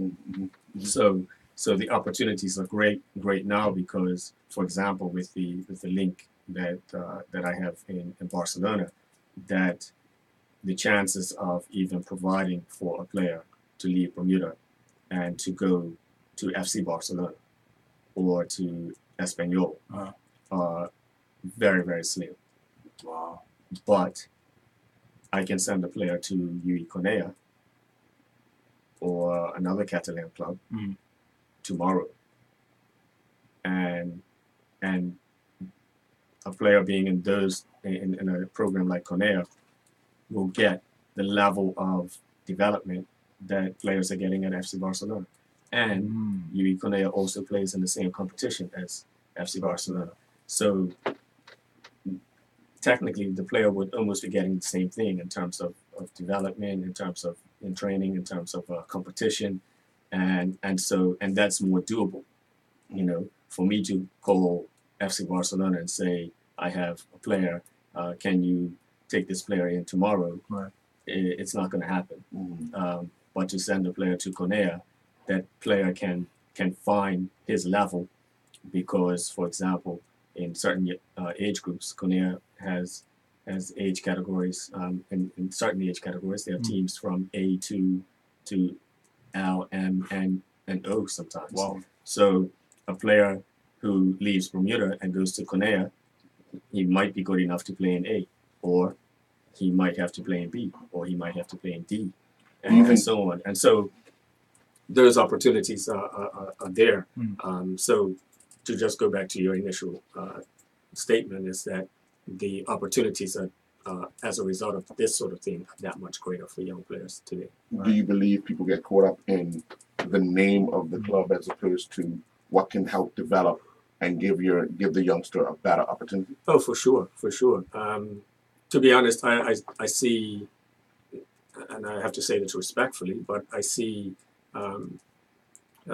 many parents who are making that mistake of thinking that, you know, it's almost like they're looking for the quick fix and the quick opportunity, as opposed to what is a long-term developmental plan to make that individual, that player, let's say, marketable later on when it comes down to being of age for a contract. And so, again, if I, you know, because I know the situations of how things work in the Catalan region, for example, that let's say the boys that are in FC Barcelona Academy, there are many of those players that won't make it to professional football. That they won't play professional football. So just being at FC Barcelona doesn't guarantee that they're going to play professional football later on and get a contract later on. The guy that's playing at Cornea or San Andreu or Dam FC or you know, the other Catalan clubs, those are some of the guys that are going to end up with contracts. So, you know, I think that at times the parents are thinking that the quick fix, if I go to the UK, for example, then I'm going to be seen by all those Premier League clubs. And if I get in, then it's you know, it's just a matter of time before they end up with a contract, and it's the furthest from the truth. So if I use my personal experience with my daughter, you know, we had the opportunity a couple of years ago where she had a professional club in Spain wanted her to play for them, and she was at an amateur club playing in the same league as the professional club. So, you know, we had a look and we talked, and at the end of the day we made the decision to keep her at the amateur club. Now, for her personal development, it was the best thing, because among other things, that if she went to the professional club, the most she would have been playing would have been in the, I think at the time, maybe the under 16 team, probably at best under 18, but definitely not more than that. And she was actually 15 at the time. So, but keeping her at that amateur club, she was playing in the under 18 league as a 15-year-old, and also as a 15-year-old, she made close to 10 appearances in that club's first team. She would never have gotten that opportunity at their professional club. So it's like a similar story that I heard last week from a person at a professional club in the UK, that there was a player that they were advised to sign as a teenager. They didn't take the opportunity to sign him. Then he went to a smaller club in another part of Europe, played for that club in the Champions League, got Champions League exposure, and now this UK club, this Premier League club, is talking about signing the player from the club that he's currently at for almost 50 million. Now, the thing is, one might look and say, well, that Premier League club made a mistake. But on the other hand, had they signed the player to their academy at that time, I doubt that he would have played Champions League football for Chelsea. The opportunities are slim, more slim. And so that was the situation. This was the club. It was, you know, Chelsea basically, you know, he wouldn't have played Champions League football there. Where in this case, he's played Champions League football. He has that experience. He's moved on to a bigger club than the club that he played Champions League football with, and now you know, he's rated to be in close to the 50 million pound region. So yeah, you have to, you know, but the thing is that, and I had a person that's involved in professional football, when I gave that example of my daughter, they said to me, well, yeah, you know how it goes, so you were able to make that decision. Many parents don't know how it goes, so the only thing they see is that I go to a big name club, or I try to get to a big name club, or I go to England, and now we see again from people like Dante and Willie and now Zico in places like Sweden and Estonia and these type of countries. And why not? Yeah. Why not go there and perform and gain experience? And if you do well, then somebody else will come knocking at some point. Yeah. But if we continue to try to only go to the UK in hopes that, you know, City or Chelsea or Arsenal or Liverpool, you know, somebody like that sees the player, then, you know, we're kind of on a pathway to nowhere, really.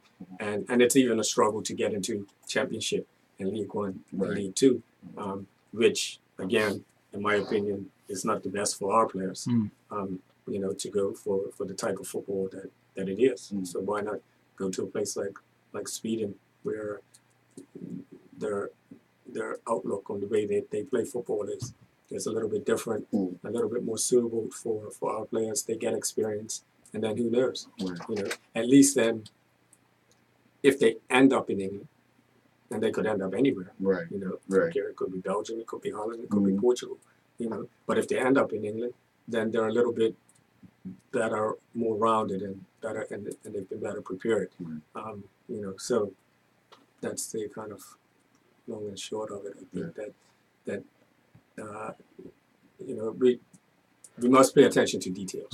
Yeah. Before we wrap up, Kenny, your program resumes tonight at the National The Sports Center? Super League resumes tonight. Yeah, we're looking forward to that. It's under 9 and under 11, which you know, those under 9 and under 11 nights are really exciting. You know, the younger guys, they bring a different vibe to it all. I think there are more spectators, more parents, and more supporters, and their energy. You know, we're kind of pushing the under 13s and the under 15s to get to that level as well in terms of support. But yeah, we're looking forward to it. You know, just got off the plane last night, and you know, straight back into 6 o'clock start. It's 6, 6 and 7 o'clock kickoffs tonight. Okay. Yeah. Any final comments you want to add before we wrap up, sir? No, that's it. Thank you. That's it? Yeah. Okay. Well, it's always a pleasure having you on Inside Sports Talk Radio, informing our listeners on what you're doing and how your programs are going. Of course, you'll be back with us 2 weeks from now and give us some more insight. Thank you. Not a problem. We'll take a commercial break and get back with our next guest. Thanks for joining K-Tech. They got some energy, boy. I would have been stressed too. 7 hours. That was crazy. I would have lost it. Global Atlantic Financial Group. But yeah, I know what happened. I know what happened. Yeah. Feel the power of your health. Premier Health. Oh, yeah. So you're on fumes. Claims are automatically verified, allocated, and checked. Right. So you're on empty fumes. Financial accuracy. The group system was set with just 100 claims per day lost my for the focus on 16. Simple thing. Details. Power mean for you? That's it. Congratulations. Oh, yes, thank you. Oh, yeah. Congratulations. Because last time EA was off. 200. Or visit CGILive.com. What time is it? It's game time. More Early. Introducing Game Time We're still East first. and Game Time Yeah. West, located next to Watkins and St. George's and Main Road, Yeah, but Somerset by it was Somerset important for Cricket us to Club. All Game Time run to outlets the open boys. They Monday had to to wrap Friday it up. 12 to 6, Saturdays And 8:30 to promotion 5, and against Sundays Eagles 10 before I to left. 5. For more details, visit I didn't want to do gametime.pm anything or on click the on street. Like He was. I knew what was happening. And I was on the phone with you. I was very calm. Didn't matter what was happening. Put our member skills to the test. This regatta will celebrate the rich history of Bermuda Pilot gigs, encouraging good seamanship and having fun in the process. Spectators are welcome and encouraged. This year marks the 203rd anniversary of pilot Jimmy Darrell's death on April 12, 1815. Help us honor his life and career by coming to see what pilot gigs are all about. That's noon on Saturday, the 14th of April, parking at Rhode Island Community Field. Bermuda Broadcasting Company's pre-sale Certified Health with Don Bassett and Sarah Bostanoia of the Bermuda Diabetes Association on Power 95 FM. This new 45-minute live and in-depth analysis will provide the latest information on diabetes. In addition, we will feature guests and those sharing testimonials who've been successfully managing their diabetes. Phone lines will be open for your participation. That's Inside Health with Don Bassett and Sarah Bosch-Denoya every first and third Tuesday of the month on Power 95. Good afternoon, guys. Good to be back. All's well. Mr. Benson. That sounds like that sounds like a big money project right there. Yes. Hey man, what's going on? I done put his burger up, right?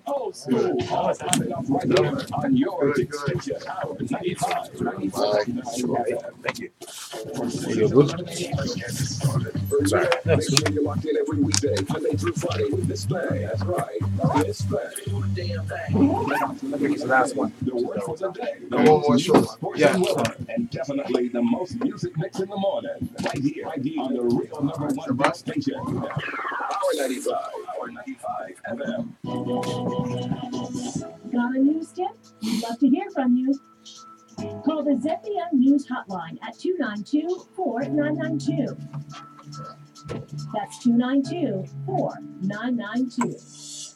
Now, back to Inside Sports Talk Radio. Inside Sports Talk Radio on Power 95 FM with host Ian Rollins and co-host Earl Baston. And welcome back to Inside Sports Talk Radio. As we mentioned, Calvin Blankendale will be joining us in the studio, and he's here with us right now. The third annual Bermuda Triangle Cup Elite Men's Cup gets underway this week, and you just want to bring us up to speed where we stand and what's happening. You got a press release. You want to give us some insight on what's happening here, sir? Yes, well, it doesn't start off this week. Oh, sorry. I'm glad you're excited. Yeah. Yes, the third and Bermuda Triangle Cup is going to kick off on April the 19th with the men's national team playing the Oakville Blue Devils, as I mentioned prior to this visit last time. Mm-hmm. But I'm here to announce the All-Star team, the BFA, Bermuda Football Association, Premier League All-Star men's team that has been selected by the club coaches based on their end-of-season rankings of the 2017-2018 season. We wouldn't think this is an exciting moment because the players playing in this match are a completely different set of players that will be representing the national team. Okay. So there's going to be two sets of local teams that are going to be vying to outdo each other and hopefully finish each particular match as the winner against the Oakville Blue Devils, who are the A-League champions of Toronto, Ontario. Mm-hmm. So without any further delay, let's get the excitement going. Okay, Scott Morning of Pembroke Hamilton Club will be the head coach, and he'll be assisted by Kwame Steed of the Dennytown Hornets, the West Star Sports Club. John Barry Newsom was slated to be in that role, but he advised us that he's unavailable. Mm-hmm. So we went down to the next contender. Robert Lee of Paget will be part of the technical staff. Paget were runners-up in the first division. Mm-hmm. There's still the opportunity for the Bermuda Athletic Association, Andrew Baskin, to be involved in that.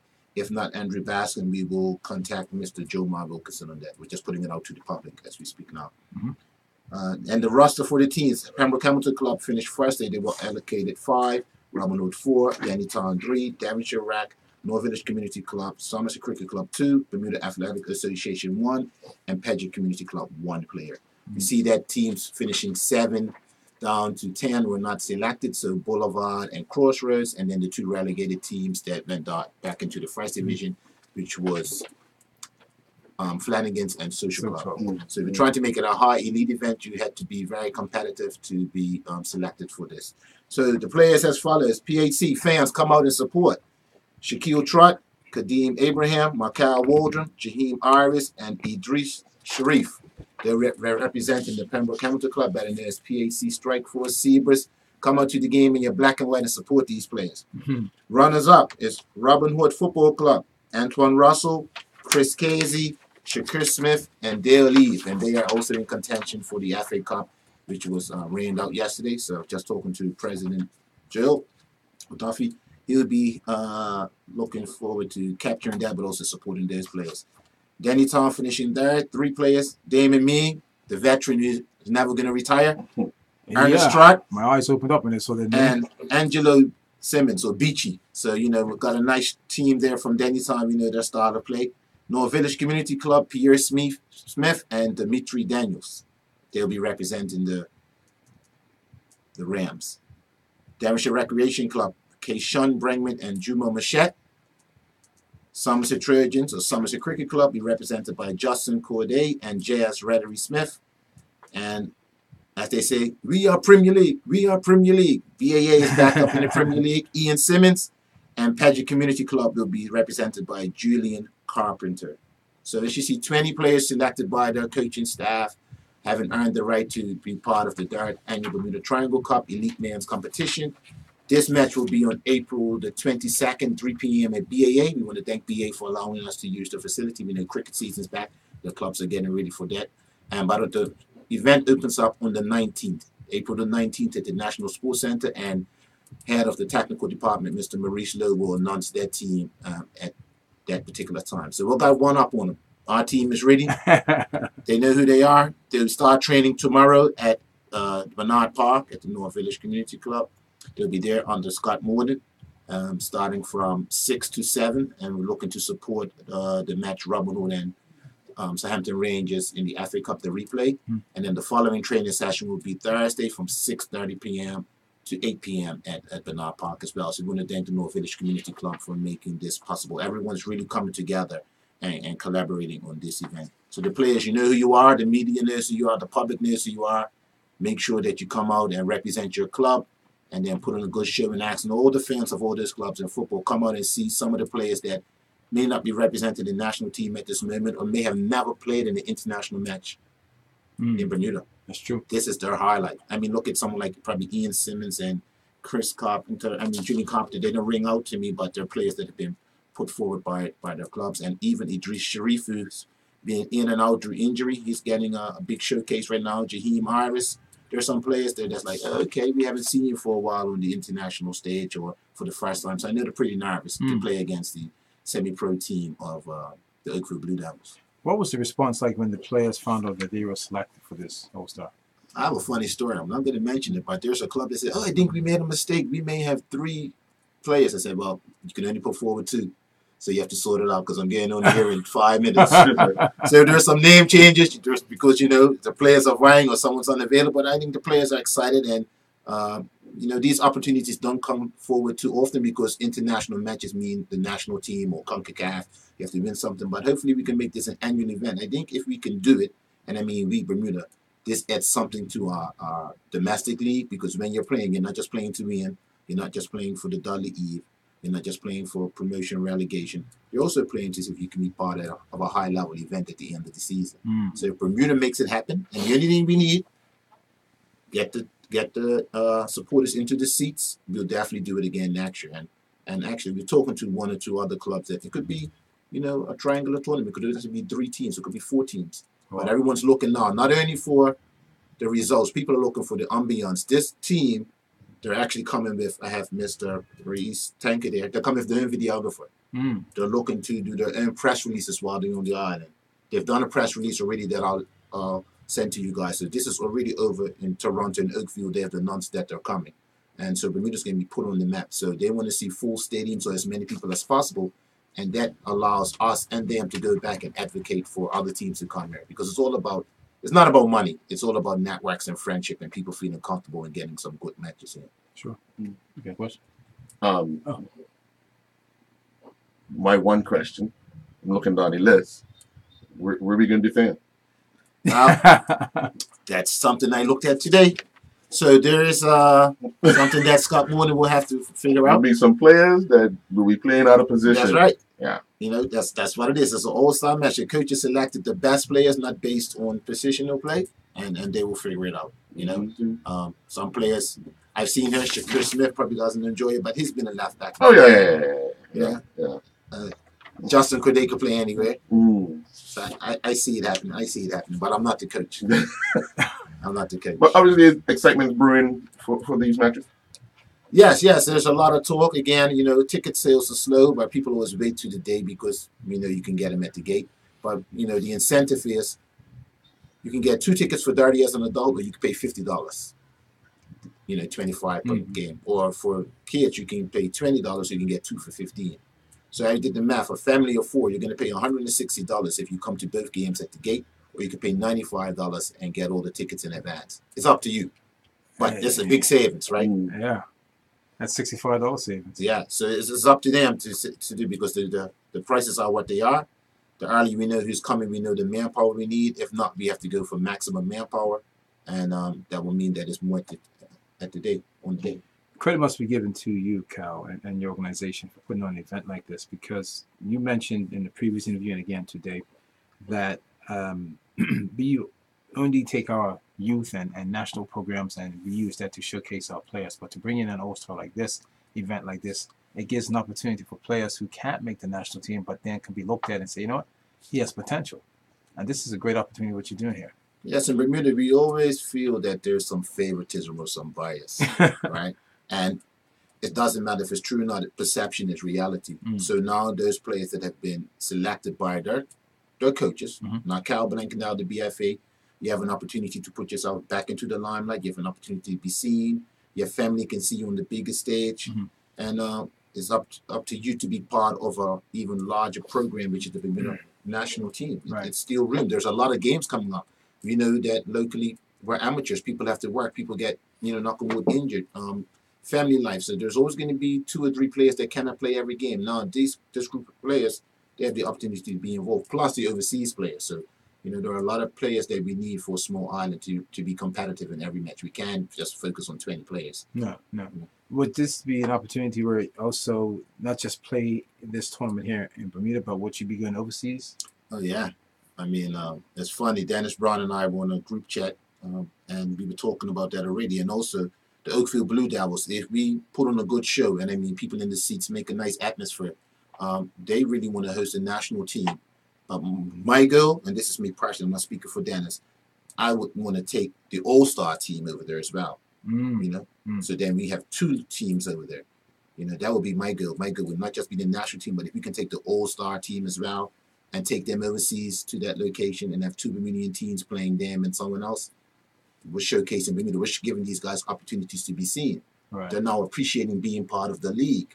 That's true. So if that's something that can happen in 2019, later on in 2019, that's something I would definitely work for. But first, we have to fill the stadium up as much as we can and make sure we meet our course revenue and put on a good show. They don't, as much as they want to play, we have to create atmosphere. So no one wants to come to Bermuda and play in front of 200 people. Right? So if we can get 1,000, 1,500, 2,000, 2,500 people at the game and create a nice atmosphere, it's easy for us to go and attract people. We show that footage. Wow, that's how many people come out to the game. We want to be part of that. That's true. And anyone that's waiting for Manchester United, Chelsea, Brazil, it's not going to happen. Okay? But we can't get... Not anytime soon. Yeah, not anytime soon. Or somebody's going to put up $1 million, $3 million appearance. All right? It's not going to happen like that. Not the top teams. You're not going to see Ronaldo and these people in Bermuda playing football unless it's a major backer. All right? But we can get the smaller teams to play and play at our level. In the CONCACAF, we're not playing Germany, England, Brazil, Holland. We're playing Trinidad. We're playing Guyana. We're playing Suriname. That's the level we're at. So we have to get past the semi-pro level to get to the pro level. To play Manchester United and lose 20-0? No. 12-0? What sense does it make? Just to say they came in? Yeah. I mean, we were losing back in the day when we had great teams. That's right. 12-0. I remember at some, I don't know if it was Newcastle or something like that. Aston Villa. Yeah, I remember that. I was on the radio. I couldn't even go. But I was listening to those games, right? So now we have to say, just to play or play to improve. So gradually compete, win, compete, win, and then we can say, okay, let's go to a lower championship team in England and see if they can come in. And if we can get across that stage, then we're ready for the big stage. Cool. Any final comments, sir? Just come out April the 19th, 8 p.m. at the stadium, the National Sports Center. April 22nd, 3 p.m. at BAA, Goose Gosners Field. Come on and support your team on the 22nd, and your players come on and support the national team on the 19th. There's also going to be a 3v3 event and coaching happening for the kids in between that. Too much to announce now, but stay tuned. Follow us on Instagram, Facebook, Twitter, Bermuda Brazilian Football School, Bermuda Sports Management Group. You'll find us and just keep abreast of everything that's going on. And to the players, this is a unique chance. Come out, train hard, do your best, and make everyone around you proud and let everyone know that the product of football is coming back as a country, not as an individual. As a country, we are doing a lot, and everyone's putting on a good performance in all the respective organizations. Keep up the good work, mate. Yes. All right. And I will be back before the games kick in because there's too much information coming up. More than welcome to come back anytime. Thank you very much. Would you like for us to build you an office here? No. That sounds like what the BFA just asked. we may have been in cahoots with him. You never know. Good luck. We're going to be back with Vicky Abraham and Joe Duffy. We'll be back after this. Thank you, my brothers. No worries, man. You got a lot of energy too. Jesus. Sometimes you have to find that energy. Yeah, man. Fuck, you must be in overdrive. Oh, yeah. Oh, yeah. I'll send it to you because it's going to be one little typo change or something. Yes, my brothers. All right. Yes, I'll be in touch. Sure. Thank you, sir. Cool, man. I'll be back, right? Yes, appreciate it. Yes, bro. I see. Yes. Wilson got a road mic. I got Sennheiser mic. He got a road mic on his camera. I got Sennheiser. Oh, okay.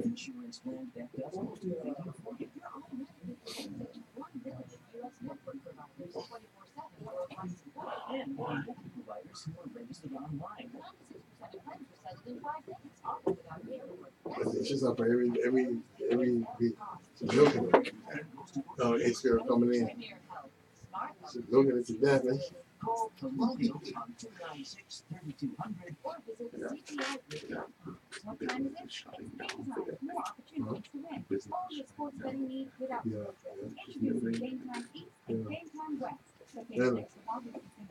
And Main Road, Somerset by Somerset Cricket Club, or game time outlets open Monday to Friday 12 to 6, Saturdays 8:30 till 5, and Sundays 10 till 5. For more details, visit gametime.pm or call 296-3442. Game Time. We play, we pay. Game Time is a socially responsible gaming establishment. Be sure you're locked in every weekday, Monday through Friday, 4 until 9 p.m. for the guy who runs the streets, DJ Bodyguard. DJ Bodyguard with the 5 home experience. And don't forget about the rush hour from 5 until 7 p.m. What's happening? Hey, man, all right? You on, You can take a seat there. Hello. Hi, John. How are you? Good. Good. Our special guest is Joe Duffy. Special guest. Yes. What's that special? The poster child brother. Yeah. One of them. Yeah, one of them. Yeah. Welcome. Thanks. Yeah. All right, same here. You can put So I your thought it'd hands be a on, good time to. Huh? I thought it'd be a good time to chat to Joel, Yeah, I have no problem. given the events of last week. Of course. And I want to run through the schedule. By all again this means. week. By all means. So we're getting close. Really? Yeah. No, not really. Then you watch next, you'll be here. You're going to miss me on Mondays after this, you know. We've only got 3 left. I think we got 3 left. Yeah, you're right. 1, 2. Well, we do a wrap up on the 30th. Yeah. We do a wrap up on the 30th. Yeah. Stand by. 2 yeah.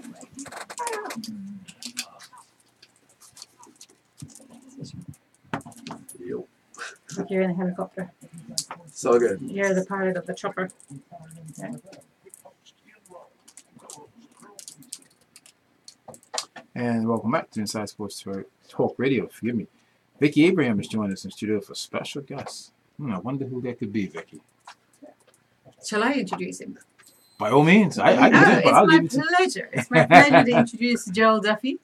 And I don't like to introduce people as, you know, the brother of or the mother of. Or, No? No, it's but fine, please. I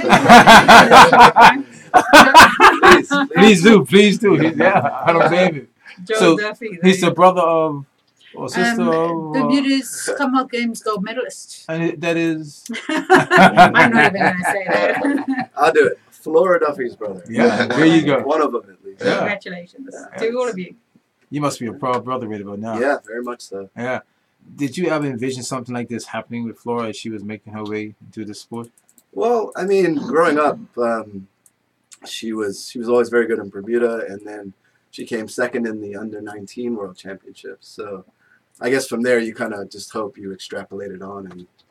And I would tell people when I was in university at the time, and I would be like, yeah, my sister is going to be a pretty special triathlete someday. Right.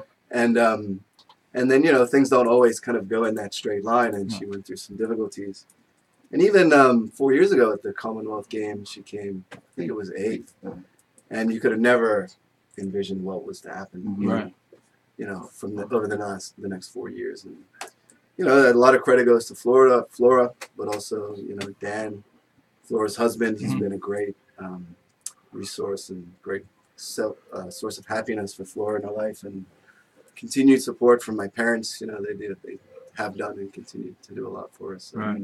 just a lot of things coming together and just coming together at the right time, and it's shown out in the results of the last 2 years. So hopefully it continues. We are 19 days away for the big spectacle here on the 28th of April. Was this going to be added pressure on Flora? You're her brother. You know what she goes through mentally and physically. Yeah, I think there's always a sense of pressure on Flora because she gets so much press in Bermuda. And I haven't spoken to her that much after the race. We have like a family WhatsApp group chat on that. But I really think that by Flora winning the Commonwealth Games, because it's a major games where all your eggs in one basket, right? You either win and you're on cloud 9, or you don't win and she was a big favorite, and it would be seen as a disappointment for her at least. So I think kind of overcoming that kind of hurdle, I think that's going to be pretty big for her. And at the end of the day, the Bermuda race is one race in a series, but because it's in Bermuda, I think if Flora wins, looking back, she might, this race will be right up there with the Commonwealth Games for her. Right. But I think having won the Commonwealth Games, I think that takes a lot of pressure off her own shoulders, at least until she gets to Bermuda and sees the hype around her, and maybe things will be different. From a family standpoint, how much more nervous will you be than you were when you were grouped in Brazil? Yeah, I mean, it's funny, like from watching Flora when she wasn't a favorite, even you were hoping she comes top 10, and now you're watching and she's the overwhelming favorite to win, and you're nervous that if she doesn't win, how's she gonna feel? And it's crazy to kind of think like that, but that's what it's come to. So, I really hope she does well in Bermuda, and honestly, I think she's gonna do.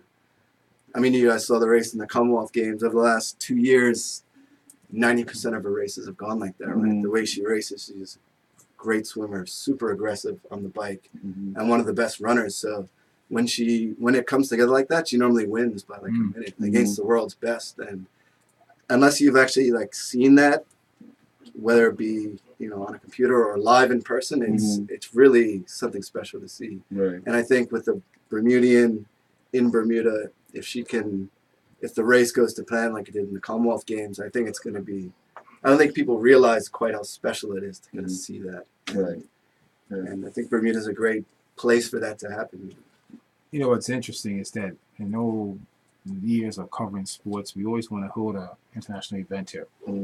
So we're hosting the ITU, great, but we're also hosting a female top athlete that's Bermudian, that's the number 1 in the world, and she's from Bermuda, it's here. So you're not just hosting this event, but you got the number 1 female athlete at the ITU here in Bermuda. That's never happened in Bermuda. We've always had these international events, but a local person, that's amazing. Yeah, that's exactly right. And this isn't. I think we should look at this as something that's very special and we may never see again in Bermuda, right? I mean, Bermuda does well, produces very good athletes for such a small population, but I mean, let's not take for granted the fact that we have the world's best in a major sport competing on home soil. I mean, I really think, Bermuda, we have our issues at times, but when everyone is excited and pointing in the same direction, like Cup Match, for example, or, the Bermuda national team playing football, like everyone is on the same wavelength, and Bermuda is a special place when it's like that. And, hopefully we can make that happen for this race.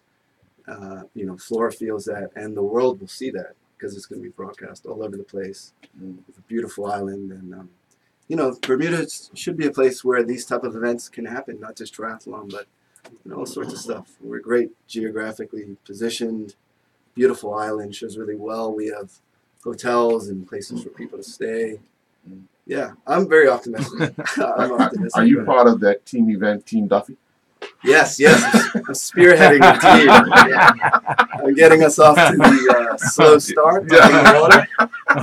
And then, listen, if you take off first, no one's going to complain. That's a Duffy in the water. Yeah.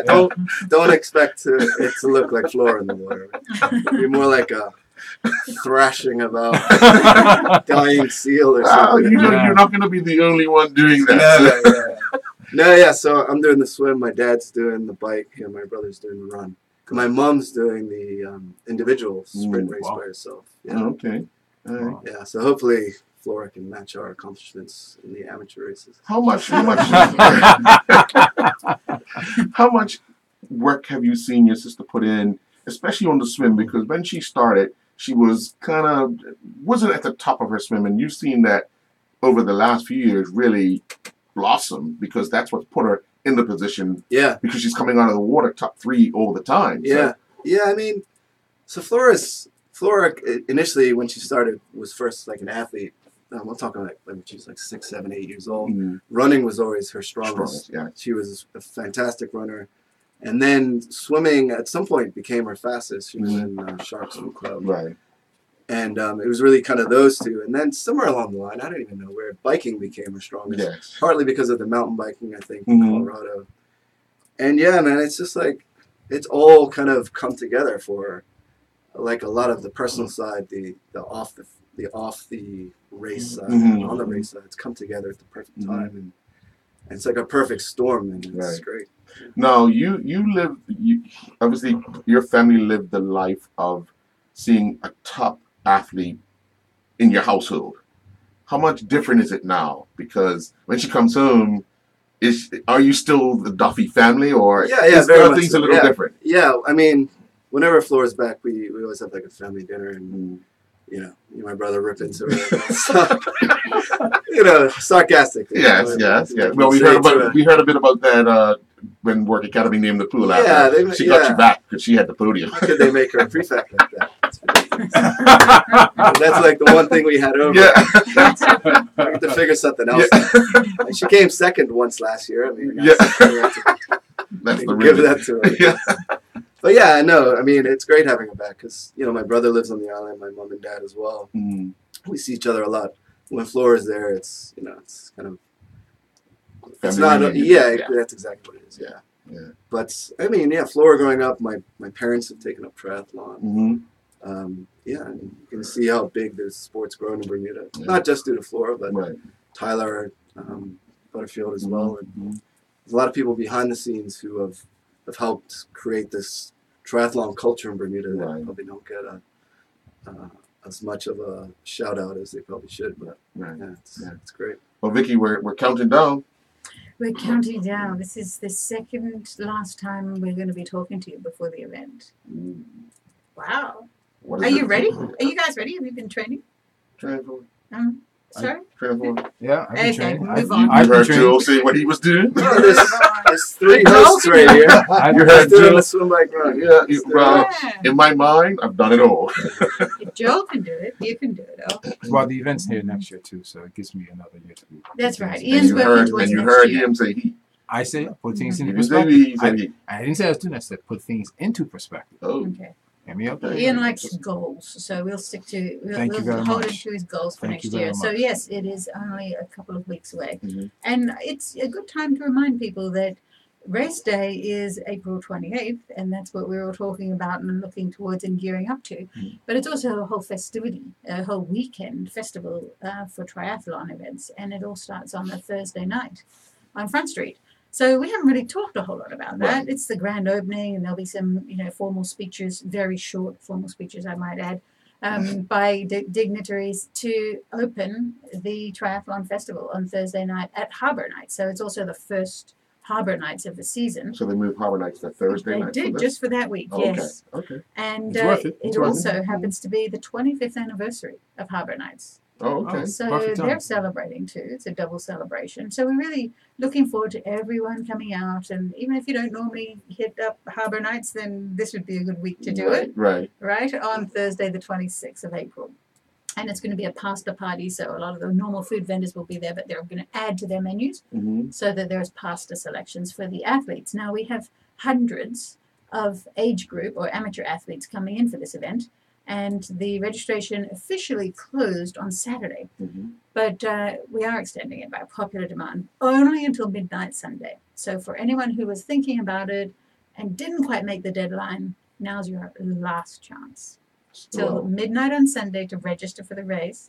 And we'll be releasing the numbers next week, but it's hundreds. of age group athletes. So there's going to be a real party on Front Street that night. And then the Friday night is a kids duathlon, Tokyo Millennium We have over 100 kids already registered to that. Spaces are limited. It's for 7 to 15-year-olds, and they're going to run, bike, run, because we don't want them swimming in the harbor in the evening. And and then followed straight after that by the Digicel Feather Mile, which is organized by Carnival BHW crew, and that'll be quite the sight. So even people who don't want to come to Carnival and don't want to don the feathers and do the fun, untimed mile, why not just come out for the block party and enjoy the Friday night on Front Street? Everything will be closed off, and big party on Front Street, bars everywhere, and that's for the people who won't be racing at 7 o'clock the next morning. I guess that's you, right, Vix? That might be me. I think I'll be working, but Joe will do his when he gets under the water. Yeah. As soon as I get out. As soon as you just pass on the timing chip before you go for that. Yeah. Right? Just finish your business. The timing chip's not going to be a big deal. That's the least of his worry. Use that on purpose.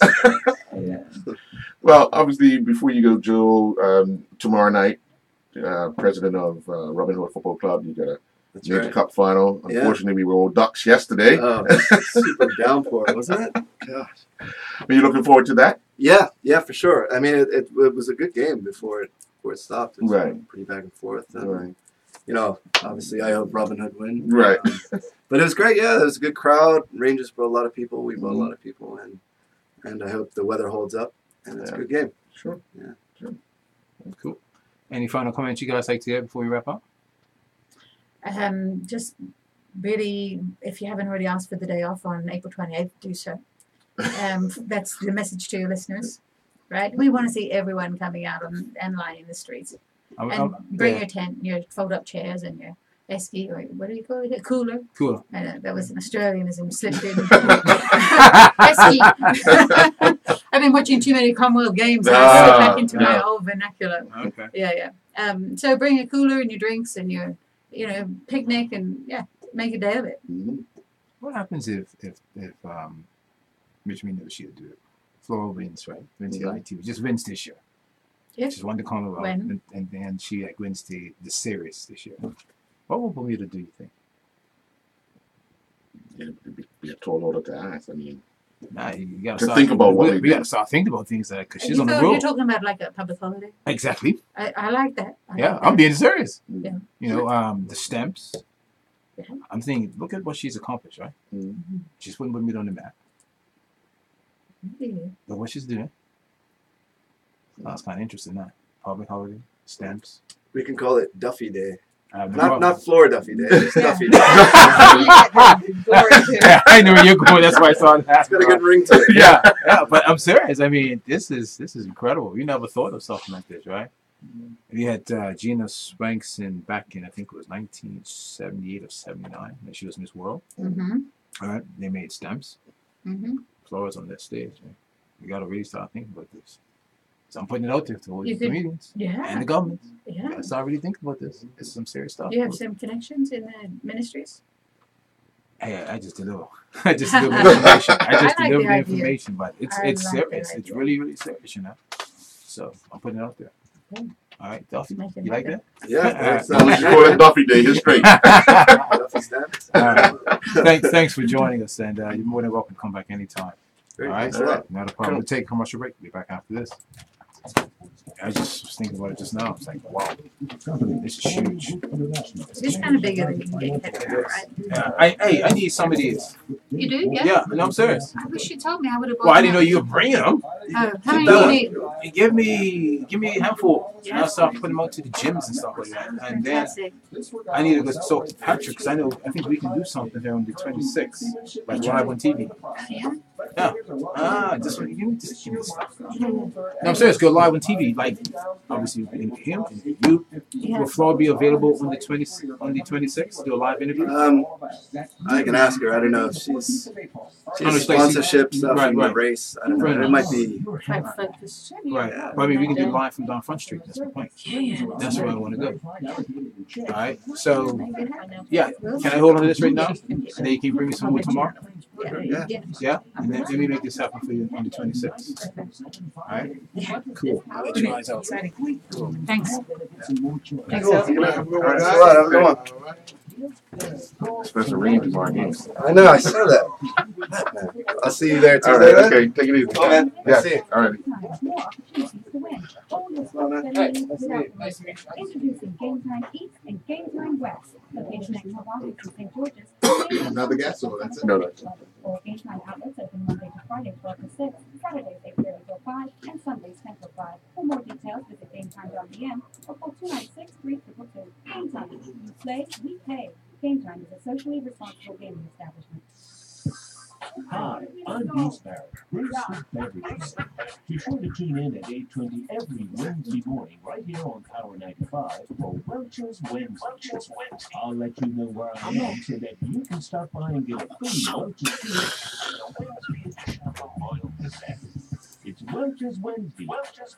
Every Wednesday right here on Power 95. Let's go. The big station is your #1 choice for old school and the biggest talk in the day and movement jams. Check out Old School Friday. Old School Fridays in the morning and Friday flashbacks with John Bassett and Throwback Mondays. We're throwing it back old school. I was doing my photography back in the day when Gina Spence came down Front Street on the Gina Swankson. Gina Swankson. I ran all the way down to the end of Front Street and took a picture. And it was a good picture. I was 3 days late of getting it to a stamp. I didn't realize, didn't think about it. Oh. But they said, man, if you would have came 3 days before, we would have made this a stamp. Oh, wow. Yeah. Was that a good picture? You got some good money. Yeah. Oh, yeah.